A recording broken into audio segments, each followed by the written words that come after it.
Good afternoon, members of the media, members of the national community, wherever you might be. Thank you very much for paying attention to us for the next few minutes. It was not my intention today to have a press conference, but I have come here because of the very serious implications embodied or generated from an article in the newspaper today, today's Newsday, where the headline to the region and to the world is that government signs agreement as White House ups pressure on Maduro, and that United States can put troops in Trinidad and Tobago. Ladies and gentlemen, this article is wholly irresponsible.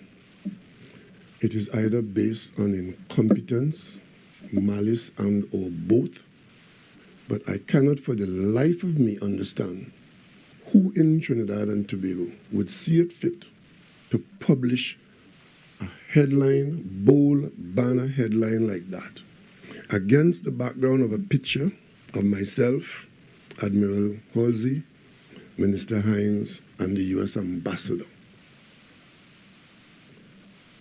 I don't want to call this mischief.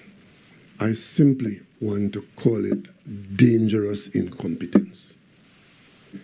To tell the world that we have entered into an arrangement, to tell Venezuela that we have entered into an arrangement, to tell Guyana and to tell CARICOM that this picture is representative of an action that we've taken with the head of Southcom, Admiral Halsey, and it's about us creating an environment where the United States can place troops in Trinidad and Tobago to respond to instability in Venezuela.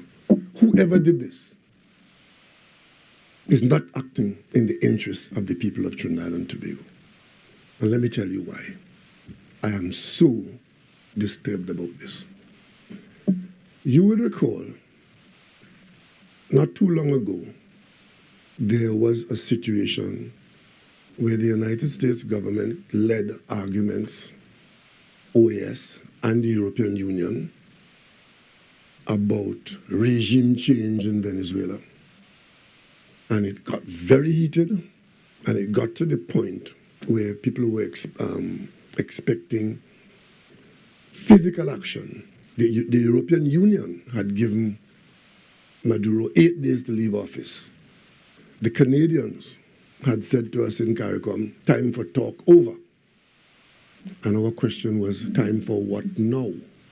And of course, the United States had its view on Venezuela. And the details, you carried it in your media, you know all about it. How did Trinidad and Tobago react to that situation? Trinidad and Tobago, as a leader in CARICOM on that matter, took a leadership role to preserve the Caribbean as a zone of peace. And we headed to New York. The Prime Minister of Barbados and myself, we went to the office of the Secretary General of the United Nations to take a different position on the Venezuelan issue. We didn't stop there.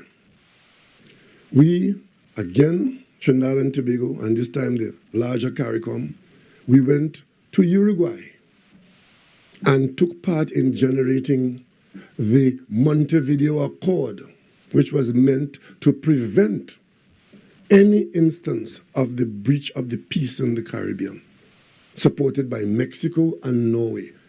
All along, Trinidad and Tobago had a leadership role in that matter. And every stage of the game, you all in the media knew what your country's position was, you knew what the dangers were, you knew what we were fighting off, you knew what the successes were and what the failures were.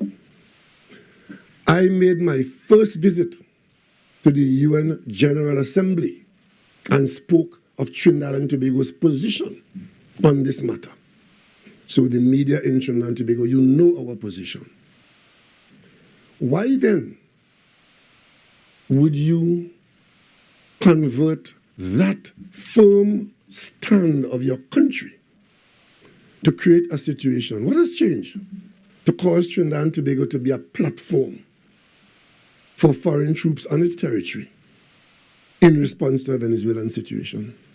When in fact, only days ago, the Trinidad and Tobago minister in the office of the Prime Minister was in Caracas, talking to the Venezuelan leadership, as we talk to them all the time, and the Americans and others, because I was in Barbados talking to the American leadership.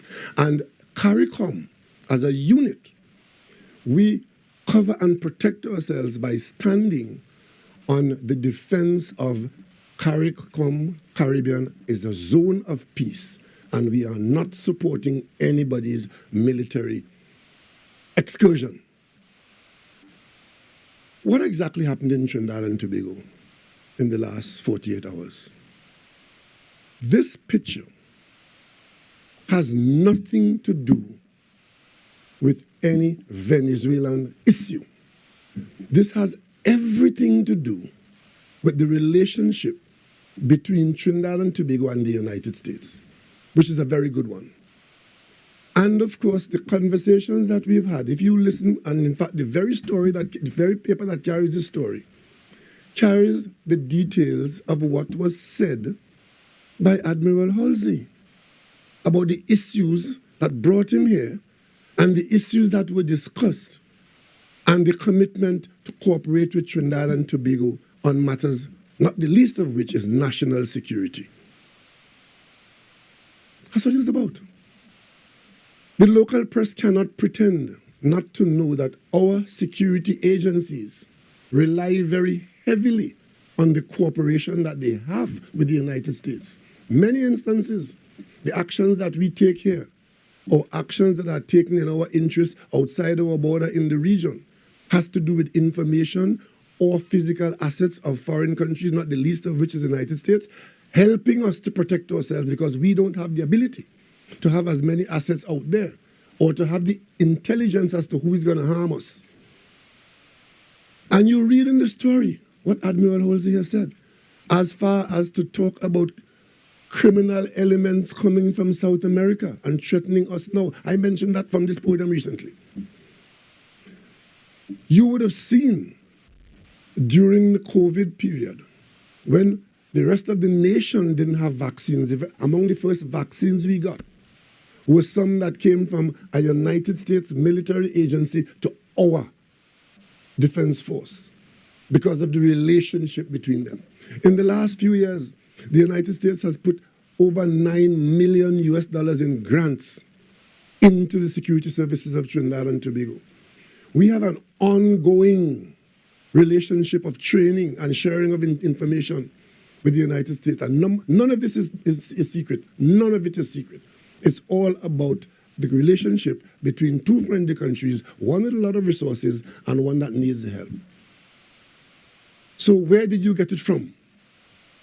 That we are in a position to make Trinidad and Tobago available to the United States for troops against Venezuela.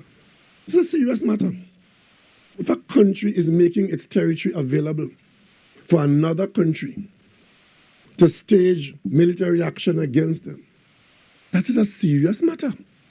And if I don't come here today and as Prime Minister denounce this irresponsibility, if you were in Venezuela, what would you think? What would you think? And if you are in Venezuela where Trinidad and Tobago are negotiating with you in all kinds of important matters, but making its territory available for American incursions in the event that it is determined that Venezuela has instability, what would you think? I know that there are people in this country, surprisingly to some of you, who would like our initiatives to bear no fruit and to come to naught, but this is going too far. This is going too far. We have 3 major national newspapers in this country. Admiral Halsey's visit was well known and well covered by our media and the American media. How come the other 2 newspapers didn't have this in their story? How come the other two papers didn't have this if that was the outcome and that was the position? Why this newspaper? Where you find this from? Where did this come from? When in fact, the discussions that we had, as you were told, as the story does say, cooperation. Many of you know or should know the two patrol aircraft that we have patrolling our airspace, marine space, are aircraft given to us by the United States, the C-26s.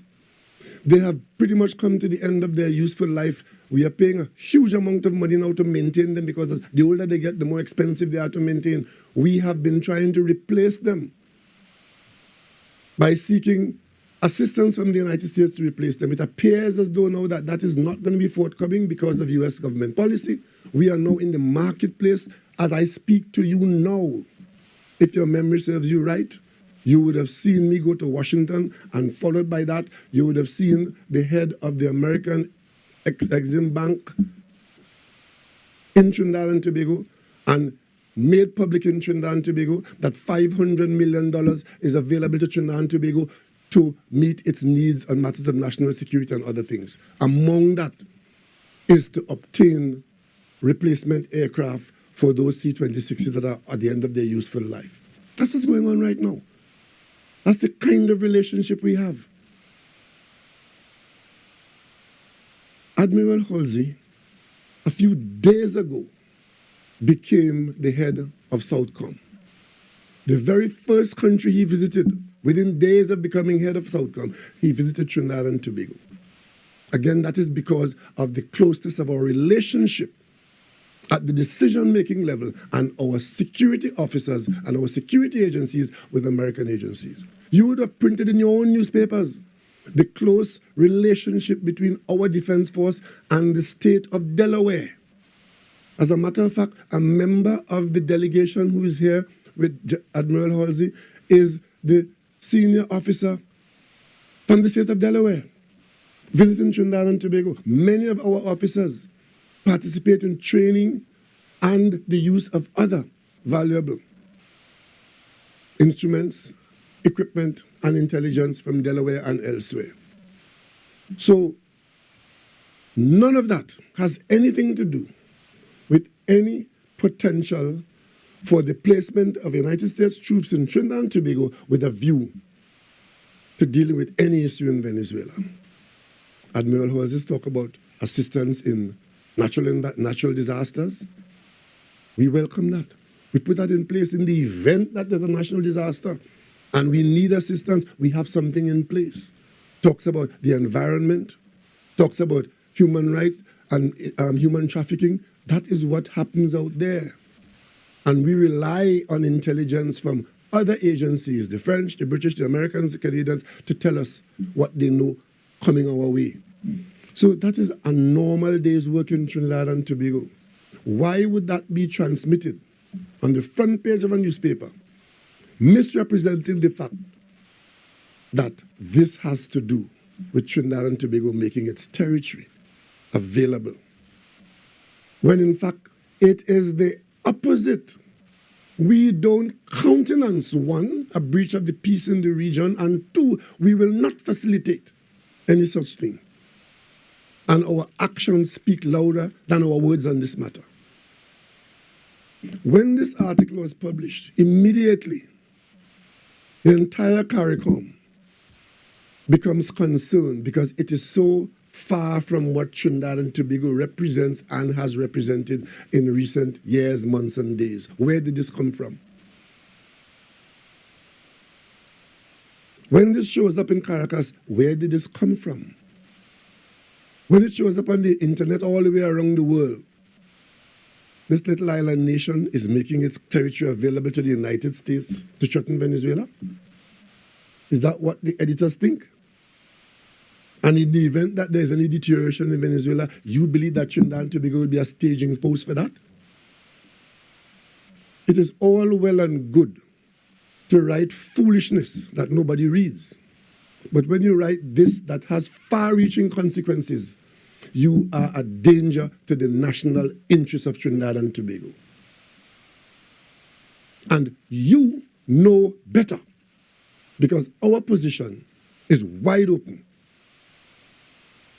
From Eric Williams' days to now, you know what your country's position is on countries' intervention into other countries. You, under this administration, would have seen our position with the Venezuelan matter, that it's a matter of non-interference, non-intervention. And against that background, you think that we sign a document to make our territory available for United States troops in Trinidad and Tobago to deal with Venezuelan issue? You are irresponsible. And if this hurts our interests, I will hold you personally responsible for it. But this is not a joke. This is not a joke. To promise to make troops available in your territory where there are issues in another territory is a major matter in international affairs and in bilateral affairs. So if you don't understand it, and if the editors here don't understand the implications of what they've done, all I can say to the people of Trinidad and Tobago, you know who your real threats are. This is irresponsible of the worst kind, completely at variance to what the facts are, the known facts. And what is worse, whoever wrote this, tried to talk to me about it. I received a WhatsApp, because apparently WhatsApp seems to be the fashionable communication now in national narratives. I received a WhatsApp as I was rushing around, asking me about this matter of General Halsey, what was signed by General Halsey and Minister Hines. I took the time to say to the media person, please talk to Minister Hines, because I would expect that if you're really interested in the story, Minister Hines can give you chapter and verse and we can all get it right. I see no reference to that having been done. And maybe as a result of that, you make up your own story and publish it like this. I can't tell you what to print, but I can tell you the consequences of irresponsibility. We all have a stake in this country. We all have a stake in this. And we all are not too small to influence it one way or the other. I had to say this today because this had to be responded to by the leadership of this country to put to bed where there is disquiet. Because this article could have far-reaching consequences, not based on fact, not based on any serious research, not based on any understanding of the issues that you try to address. I will deal with no other issue today, but if you have a comment or if you have a question on this issue, I will take it now. I'll take a couple of questions on this issue. Anyone from the US or Venezuela reached out to you since it was published, and can you share what have been said? No, I cannot. I will not. I cannot and will not share. But I will tell you, this would cause concern, has caused concern in very many areas, because it is not a small article, and the consequences are not inconsequential. You're speaking specifically about drug and gas deal. I'm speaking about the relationship that we have worked hard to foster, to tender, and that we rely on. You all know the amount of effort we put in to working between the gears of the United States and Colombia and Venezuela and Trinidad and Tobago, being a friend to all, standing on our principle. But it's not the first time that this has happened, you know. The local media has gone against our interests before, and it wouldn't be the last time. When we stood up on the strength of what was told to us at the office of the United Nations Secretary General, that the government of Venezuela is the Maduro government, the local media here taking chain up from OS individuals, published a number of accusations against the government of Trinidad and Tobago about breaching of the Rio Treaty. You all remember that? You all remember the Rio Treaty that we were supposed to be in breach of? And there were people in Trinidad and Tobago calling for sanctions against us, and all we were doing was protecting the interests of the people of Trinidad and Tobago in a very complex environment. I reached out to you yesterday, though, and I'm just speculating here. Wouldn't it have made sense to set the record straight one time? There was no record to be set straight. Everything that happened up to that point, we have made public issues of it. This picture, where do you think this came from? Not from my bedroom. This is a picture of government of Trinidad and Tobago officials, the U.S. Embassy, and Southcom leader. And the visit to our region. It is not for me to determine what the paper writes. It is not for me to determine what research they do or what they accept. It is for me as a government leader and as for the government to tell the country what we are engaged in, and we did that.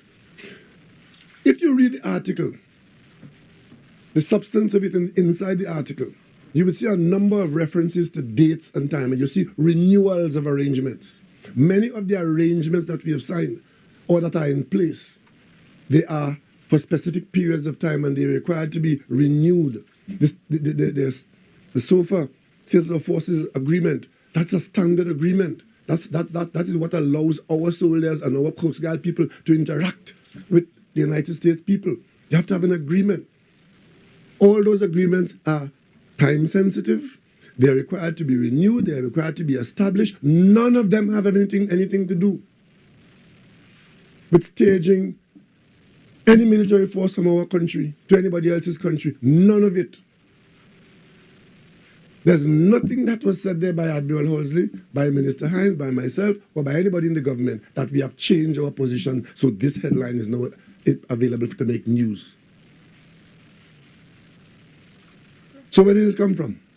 Are you considering visiting Venezuela personally or sending an emissary to assuage whatever fears that may? We have done and we will do what we have to do as a responsible government, and wish that we didn't have to do that. But we will protect the interests of the people of Trinidad and Tobago at all times. Dr. Rowley, Gregory McBurney from Trinidad Newsday. I don't find it's a smiling note, eh? No, just the irony of it. But this is not a laughing matter. I know. Just to set the record straight, our reporter did reach out to Minister Hines and Minister Brown. Neither of them chose to respond. And which one of them told your reporter that? Well, our understanding is that the SOFA agreement has several clauses, which include one that says the U.S. can launch military personnel and machinery to countries in conflict from signatories to the agreement. Ghana is also a signatory. Stick a pin. Is that where interpretation comes from? The SOFA agreement. Countries in conflict. What conflict is Trinidad and Tobago involved in, or likely to be involved in? Two countries in conflict from signatories. So anybody who has signed up to it, for example, Trinidad and Tobago and Guyana, the United States can use either country as a launching pad, I guess. For that so in short, we are US based.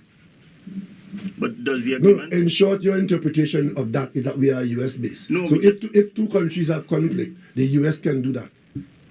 Yeah. Sovereign Trinidad and Tobago will stand aside, and the US will just do that because we've signed an agreement where if two countries are in conflict, and I gather you will tell me we're not in conflict. I don't know of any conflict that we are involved in. Right? Your interpretation there, and what you're trying to say is that because you didn't speak to Mr. Hines or because I didn't talk to your reporter, that makes this headline justifiable? Where is the evidence to support that? And why is it that this headline now runs counter to everything I've just said of our years of foreign policy and diplomacy when conflict was around us? So I'd just like to clarify though, say that the SOFA agreement does not say what we understand that it says. That it is not for me for you to misunderstand anything. If what I say is how you understand it, it is what the fact is. So it doesn't say that You the have US you can launch you military have you personnel. have published here the U.S. can put troops in Trinidad and Tobago. So the agreement does not say that the US can launch military personnel and machinery. I am not engaging in any tutorial with you. I'm simply saying Not a tutorial, just to clarify the facts. you show me the evidence that supports your headline. Government signs agreement as White House ups pressure on Maduro. U.S. can put troops in Trinidad and Tobago. You show me the support for that. So the And agreement don't does ask not me say to anything explain about it for you because you have a responsibility to understand what you're writing. So that is not what the agreement. Just for clarification, that is not what the agreement I says. It am does not say that that can be engaging done. in any tutorial with you. If you think that is what it is, publish it again. It's not a matter of tutorial, Dr. Rowley. Just Anybody else has a clarifying. question? Mr. Prime Minister, Yes, good please. afternoon. In Urvashi from TV6, in that case, can we get a greater understanding of what that SOFA agreement entails? That is precisely why I had asked whoever contacted me to talk to the minister. It allows our security agencies to have a relationship with the United States so as to improve the quality of that's why we're involved in it, improve the quality of our security services. All those agreements. In the discussion I had with Admiral Halsey, one of the main things we discussed was maintenance of our equipment.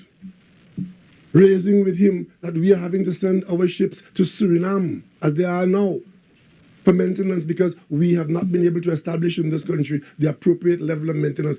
Also, the building of a culture of maintenance in our security system so that our assets can better be available because of a higher level of maintenance, and that requires training, and that is where the agreements allow the training to come to us from the United States. It has nothing to do with dealing with any conflict in Venezuela. We are very careful. Nobody in our discussions talk about Venezuela. Nowhere in the statements coming out of the discussions or the documents you will see Venezuela's name inside there. But you put in government signs agreement as with White House as pressure goes on Maduro, a picture of Maduro, and a big headline, U.S. can put troops in TT. And you are now trying to interpret, right, the SOFA agreement that has been in place since God knows how long. Nothing new. Nothing new. Because these agreements, many of them have been in place already, requiring renewal. The newer ones is for increased additional support. Only recently, you would have been there when the minister signed the establishment of vetted units, which I spoke about 9 months ago. We're putting it in place. That is to improve the quality of our own security services. Because if we don't have a certain quality, we cannot share in the intelligence that we can get from the United States. And we need that for our own security. That's what it is. So talking about zones in conflict, Trinidad and Tobago is in conflict with no one. And we've made no arrangement to facilitate a headline like this. Mr. Prime Minister, whereas you didn't want to venture into conversations which may have took place with U.S. officials or Venezuelan officials, you did say that the entire CARICOM becomes concerned. Are you... But can't you see how they become concerned? Have you We received work calls? together in CARICOM under the umbrella of the CARICOM, the Caribbean, countries washed by the Caribbean Sea, is declared a zone of peace. That is why, when the difficulty arose with Venezuela and got to a heated level, in the context of our understanding that we are going to defend our principle of our area being a zone of peace, CARICOM sent Barbados and Trinidad and Tobago to the United Nations, while others were doing something else. And time bore us out. The 8 days that the EU gave Maduro to leave office, 800 days have passed. The American position on Venezuela evaporated in a particular way. Trinidad and Tobago and CARICOM, we held our position, and a zone of peace has been preserved, and that's where we at. And to the extent that there's any conflict that Venezuela is preparing for, whether it is with Guyana or with the United States or anybody for that matter, CARICOM's position to all participants is that we are not in support of breaches of the zone of peace. Prime Minister, I mean, you berating my colleague here and telling him you're not engaging in any tutorial with him. I mean, can't you see how that could also be part of the problem? Nobody here gets up and say how we can make Trinidad and Tobago look bad today. Oh, yeah? Our interest is Trinidad and Tobago. Oh, yeah? So when we reach out to you all and we want some clarification on something, you will I heard he do reached not out to your accept minister. from you that it is the government's fault why you have misinterpreted years of work that you yourself have been carrying. Because you had the opportunity to see our position in the context of what you know. It may be that you took an excursion into an area that you don't know, but that is your irresponsibility, not mine. You do know enough. If you are in the media and you don't know what Trinidad and Tobago's position is on this matter, which we have shared with you ad infinitum, the fact that we are in a position signing an agreement here for further cooperation between our entities and the US entities, and you take that to mean that we have signed an agreement to make Trinidad and Tobago either a colony of the United States or a floating base for the United States, and then telling me that is because I didn't tell you otherwise? To reach out to the Minister of National Security, which they did, right? Yes. He didn't respond to them. Neither did Minister. So Mr. so as a result of that, you can create your own story. No, they had an interpretation of it and they back it up with facts. So And that's what I'm saying. So I would not be surprised if tomorrow they defend it and say, this is our interpretation, it's a free country. I am here simply pointing out to others that this is not so, and pointing out to you that the facts don't bear this out.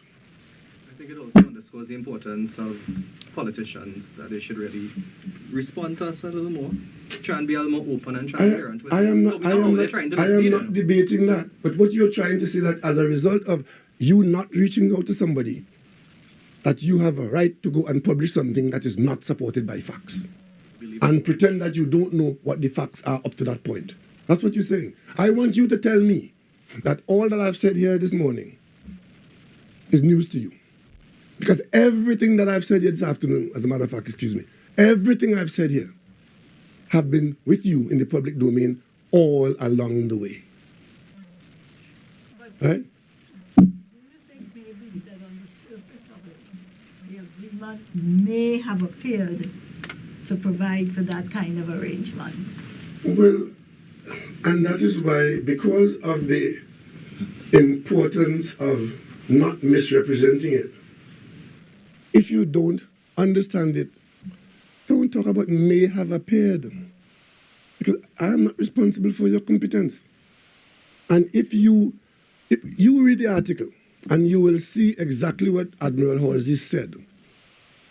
Before that, you would see what is said by the government. Where does it come in that this has to do with managing crisis in Venezuela? Where? And I'm not here for 1 minute trying to tell the media how to do your work or what to write. I'm simply saying you have a responsibility.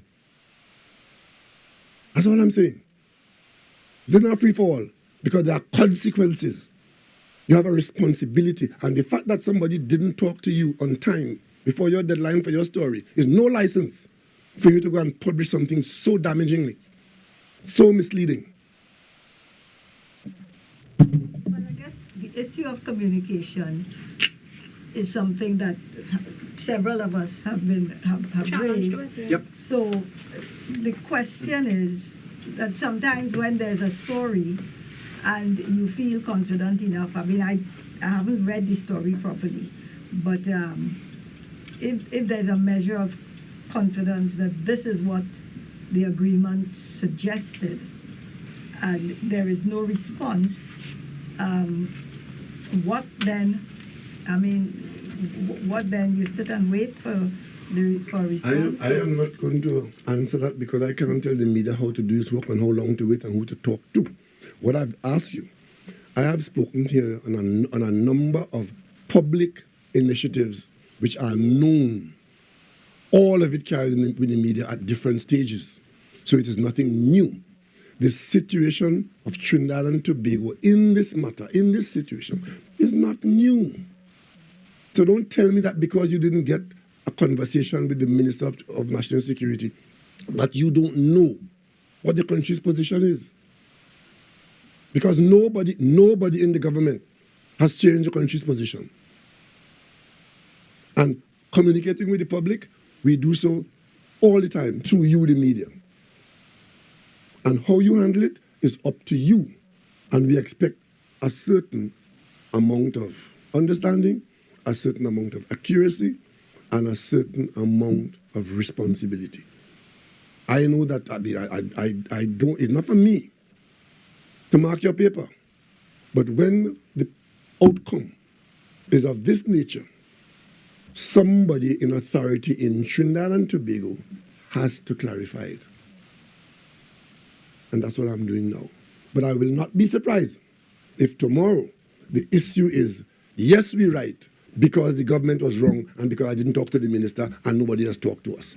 I can tell you the amount of hours I spend in front of the media in this country, no other leader has ever done that.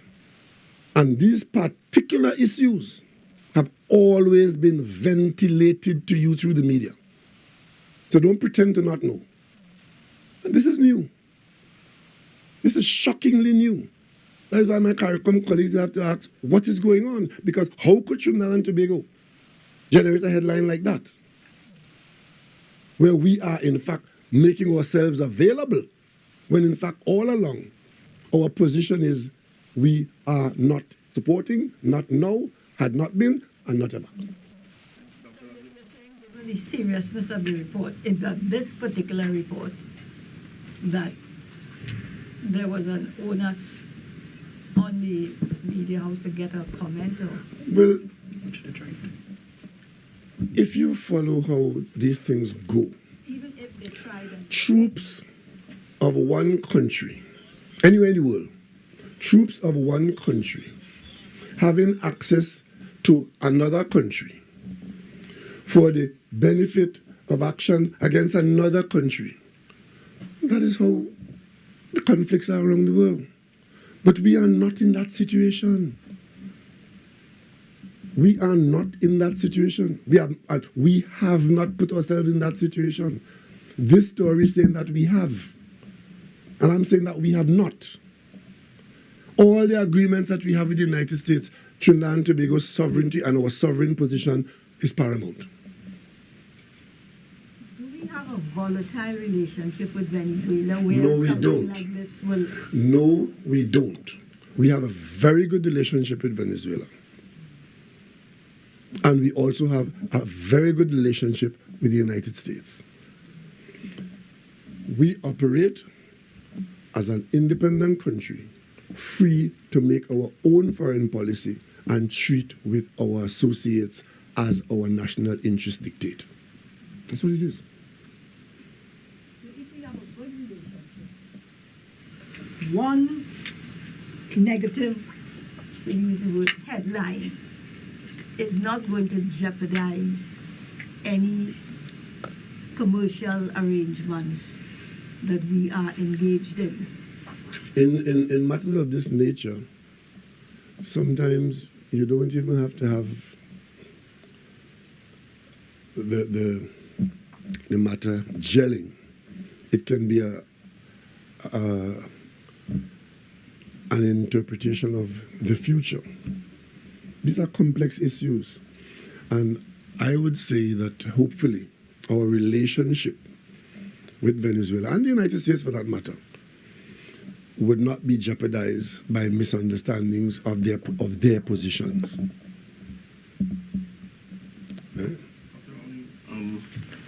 So, I mean, just as a point of clarification, the story does say that the government has the option to decline the U.S. request, right?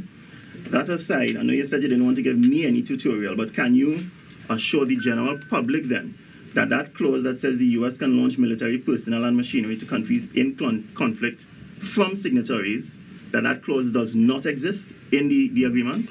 I am not discussing the agreement. I am simply saying that your interpretation of the agreement that Trinidad, the United States can put troops in Trinidad and Tobago is not what this is about. Understood? Especially when it is couched in the language of government signs agreement as White House ups pressure on Maduro. Understand? I'm simply saying that your interpretation and your presentation is wrong. Do you have any fear that the incoming American administration may also interpret the agreement in a manner that allows for, I don't know that this administration or any other will interpret the Status of Forces Agreement in any different way. Whether it's the various agreements, the various administrations have worked with this agreement, and we all have a clear understanding of what Status of Forces Agreement means. Right? It means collaboration between two entities. It doesn't give anybody, right, a license to operate against third parties. I understand that you're visibly upset about what you're calling misinformation. Were you equally upset with your finance minister when he gave us a cost the other day for the Tobago airport overruns and then had to clarify it by quite a bit? Were you equally upset on that side as well? No, I understand exactly what the Minister of Finance was saying. I understand exactly what was happening, so I wasn't upset about it. You think you probably scored a point by saying that the Minister of Finance was caught either lying or giving misinformation. The conversation on one day and the conversation on another day, the Minister of Finance came back the second day just to make it abundantly clear as to what he was referring to. And now that you're talking about the broader picture, what the broader picture is, if you don't want to accept it, well, don't accept it. That doesn't change the fact. But you see why we need to clarify, and sometimes you see why we need to reach out. And I don't see any parallel there. Okay? Yes, sir. Minister, since Akash got to sneak in one. No, you're not going to get to sneak in any. I am dealing with this. If the question is on this matter, I will take another question. If not, thank you very much. Given that, everything you're saying today, Mr. Prime Minister, our culture is that speculation will continue, is likely to continue, and, there's usually a litmus that we use locally unless you sue the newspaper or take legal action. Probably what they published was correct. Is there any intention, I'm not suggesting, but to take any form of legal action against a newspaper for what? No, that is not going to get us anywhere. All I want is to make sure that whatever effect was created by this, that the facts rebut and negate it. That's all I'm concerned about. This must not stand unrebutted. Thank you very much. Thank you for coming.